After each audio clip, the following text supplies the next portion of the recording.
Hey guys, what is up? It is me, Pagey, here once again with another video on The Flash. So of course, we are slowly approaching the start of The Flash Season 9 at the beginning of next year, but I wanted to focus in on Season 8 for one last time, I think, and that is through ranking every episode from The Flash Season 8. Of course, there are 20 episodes, and I will do my best to explain why an episode is in a certain spot, but also I don't want to make this video 27 years long. So yeah, we're going to sort of try and move through it at a decent pace. But I will try and focus a bit more time when we get to the top 3 or 5 choices. Now, I think I only have maybe like, I don't know, 1 or 2 controversial placements, I hope, but that is to wait and find out. Hopefully not all of them are dodgy because that'd be a bit of an issue. Like maybe you will hate how I've personally ranked certain episodes, but fingers crossed it's to a minimum. Also, I just want to preface, I don't think any episode this season is straight up bad completely. In season 7, that's a different, that's a different issue. My last choice, like the one I've put in 20th, is probably the only one I had trouble watching the first time around and going, oh, I sort of want this to move along and end. And that was the same during a rewatch. And only like a certain element sort of kept me invested both times around. So maybe that might give you a hint straight away right now in regards to what number 20 is. But yeah, I just want to say I only think one episode is sort of like a bit bad. But of course, in the comments section down below, let me know your rankings. I would be surprised if a lot of people did like a full-on 20-1 sort of thing, but if you want to, feel free to, or you can just let me know your top 3 and maybe your bottom 3 episodes, or maybe just your favorite episode and your least favorite. It's up to you. Your choice, your comment. But of course, if you're going to enjoy the video, want to show your support, anything like that, liking the video helps out a lot. So appreciate it if you do that. So let's get into it. So we are going to go from 20 to 1. So I guess like the 20th is the worst episode in my opinion. First being the best because that's the best way to do it in my opinion. So episode 17 is my worst episode of the season. Number 20. Number 20, we'll say that again. Number 20 is episode 17, otherwise entitled Keep It Dark. So, of course, this was the Allegra-focused episode. I think this will probably be most people's number 20, I think at least, just based off reactions from the episode that I remember. But the Allegra storyline was just a snore. But for those who don't remember, this episode also did have the subplot where Barry is sort of investigating that new speedster in town and goes to Lian Yu, where we get those scenes with Barry and Thawne and stuff. And then, of course, you get to meet Mina Darwin at the end of the episode. So that would make you think, oh, well, surely this couldn't be the worst. But I'm really basing off like sort of like the main aspect of the episode for the most part. And even just during the rewatch, I was like, is it even watching the episode continuing on for those Barry and Thawne scenes? Because the Allegra stuff just was so boring. So I think it deserves 20, but you might disagree. At number 19, I went with episode 14, which is otherwise entitled Funeral for a Friend. Now, this episode is sort of like a nothing burger, and it's like a soft exit out of the Deathstorm storyline, and then like a soft entry into the final stages of season 8. Now, of course, this is following the death of Frost, and it does like a decent job with that and also setting up a couple of different things for the rest of the season, but it is quite forgettable. But it's not as like a snore fest because it does move around a lot. If you don't remember, it has like all those different moments, like how each member of Team Flash would honor Frost, so it moves along really quickly because you're not spending so much time with one character. It's almost like broken up into like 5 different parts of the episode, so it moves along really quick. Definitely not boring. It's just also like really doesn't have too much to it. Number 18 is episode 7, otherwise entitled Lockdown. And this is the Goldface lockdown episode in CCPD. It's just a bit of a silly filler episode. I mean, Barry does reveal his identity to Kramer, which, Kramer then goes on to hardly appear in the rest of the season, which looking back at it, you go, that's a bit weird actually. Like they did that whole thing and it pays off in one scene in an episode, I think. So maybe it pays off more in season 9, but it feels like that was forgotten about. But yeah, episode 7 is number 18. At number 17, we have episode 9, which is otherwise entitled Phantoms. And this was like the first real kickoff with the Black Flame storyline. Like you get to see Black Flame in the episode and you see Chester's dad appearing through the Black Flame. Though the episode is not that exciting, but it's a decent entry point. It's also the start of Iris going to, I think it was Coast City with Sue Dearborn, which at the time felt like they were like purposely trying to keep Iris separate from the main story, and we weren't too sure why. But after news came out, I think it was after season 8 ended, it seems this was written in the way to sort of fit into the agreement made with Candice Patton's team in case of border restrictions and Candice did leave Canada. So that's, I think, why this was happening, but yeah, I'm not too sure. At number 16, we have episode 10, Reckless. So a lot of these episodes, sometimes fall around the same period of the season. But yeah, episode 10, Reckless, is number 16. And this is like where Frost offers herself up to lure the Black Flame in, which provided some suspense, but the episode was really dragged out. I don't know if many of you people remember, but why did I say you people? Anyway, I don't know if many of you remember, but this episode was stretched. Like, it had like maybe 15 to 20 minutes tops of actual story, and it was stretched out into a full 45 minutes.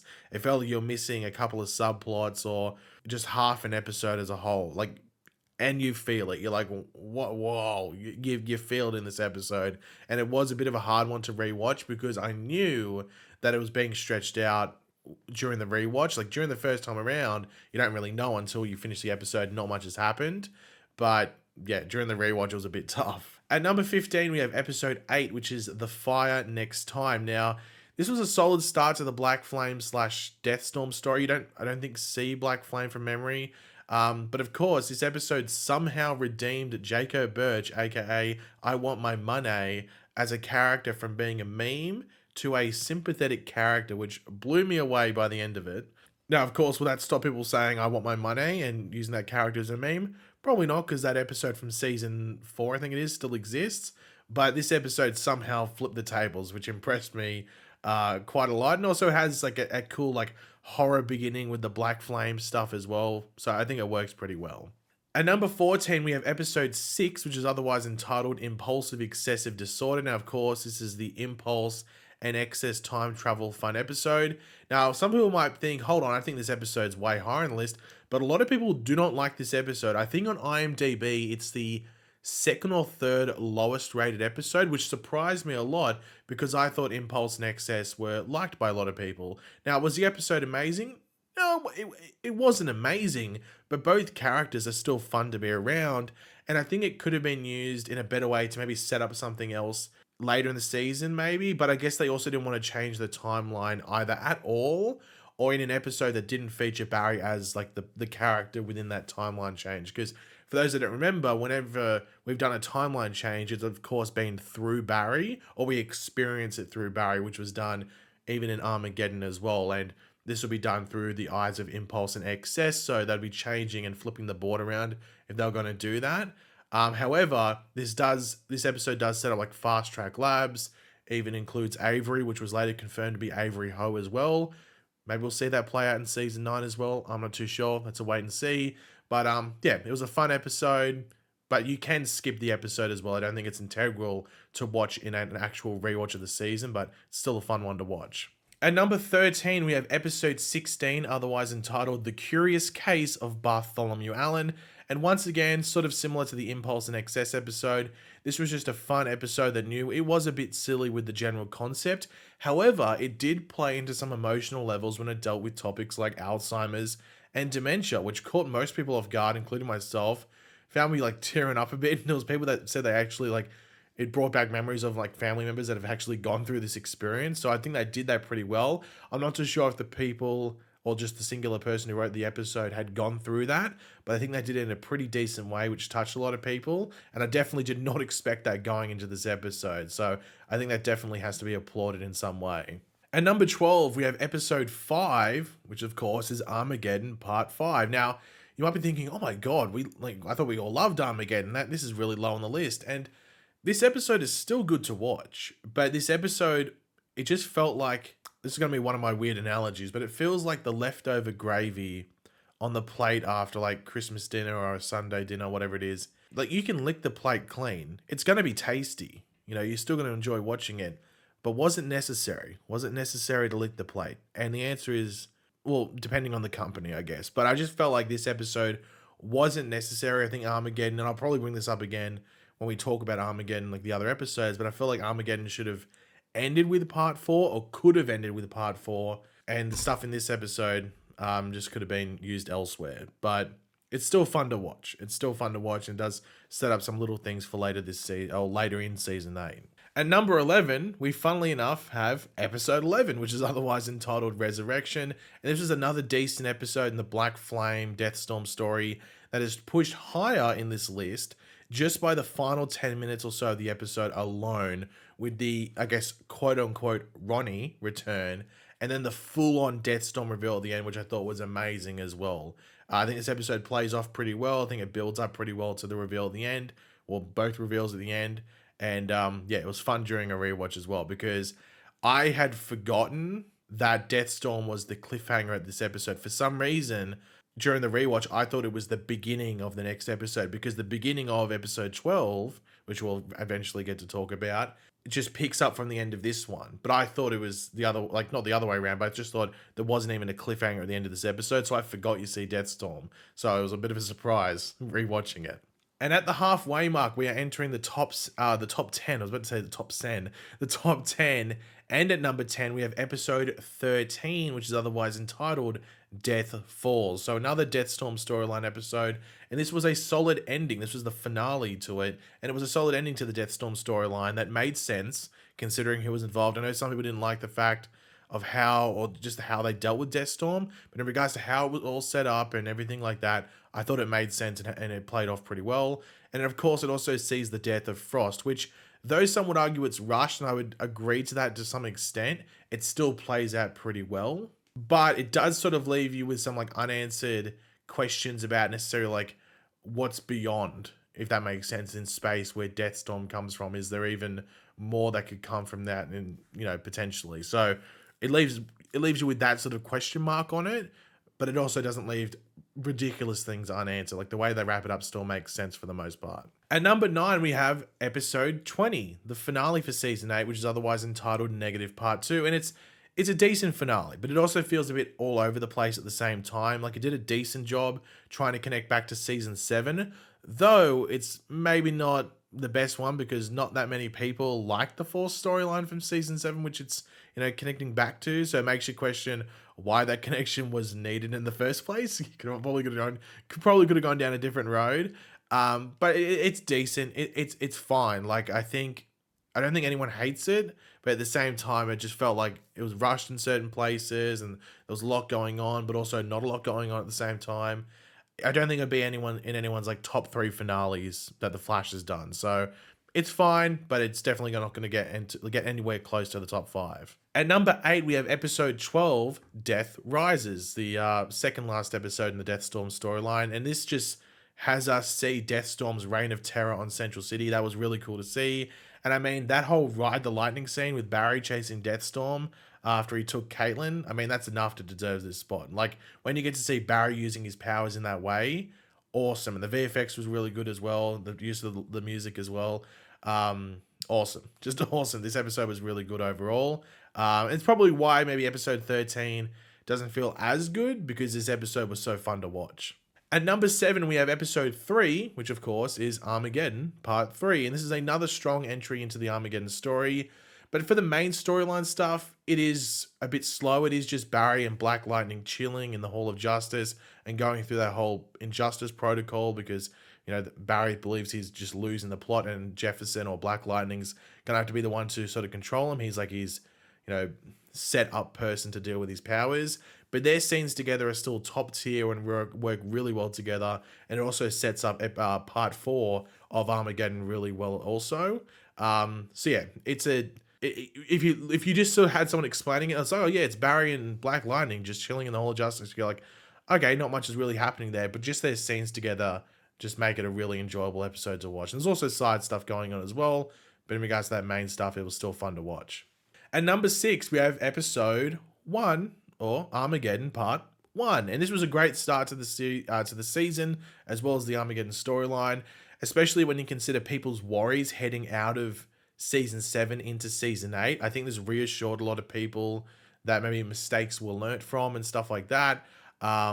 Because also the trailers for Armageddon didn't really give you too much in regards to what they were going for. So I think this sort of set everything up pretty well, let you get a grasp of everything, while also not doing too much, because I think Part 2 was the one where things really accelerated forward, if you know what I mean. But part 1 did a good job letting people get used to what was going on, reassuring people, and also just, I guess, setting a good standard for what Armageddon was going to be. But here we go. We are entering the top 5. So at number 5, we have episode 15, otherwise entitled Into the Still Force. Now, this was a great episode for Grant Gustin and also just does a solid job planting seeds that will later play out towards the end of the season. Nora also plays a great role in the back half of this episode as well. And just spending time with the Still Force I think was really cool, even though we had like the Max Mercury tease, which hasn't paid off. Hopefully it might pay off come season 9 at the beginning of next year. But I thought this was fun to be in the Still Force area, like it's sort of playing off the into the Speed Force stuff as well. And also like it teases that the negatives, the negative forces as a whole, without straight up saying, oh, that's what's going on, because we were still second guessing it really up until I think like the end of episode 17 or 18, I think it was. So this episode teases it, but straight up doesn't tell us that's exactly what's going on. So I think it did a good job with that. At number 4, I have episode 19, the second last episode of the season, otherwise entitled Negative Part 1. Now, this was great setup for the end of the season. And I mean, just let's just say it. That final scene with Eobard ripping his way out of, Eobard, insane, ridiculous, crazy, amazing, everything. So good. Like, that scene was off its head. And the episode before it is pretty fun as well. Like, that the entire episode leading up to that scene is fun as well. Great.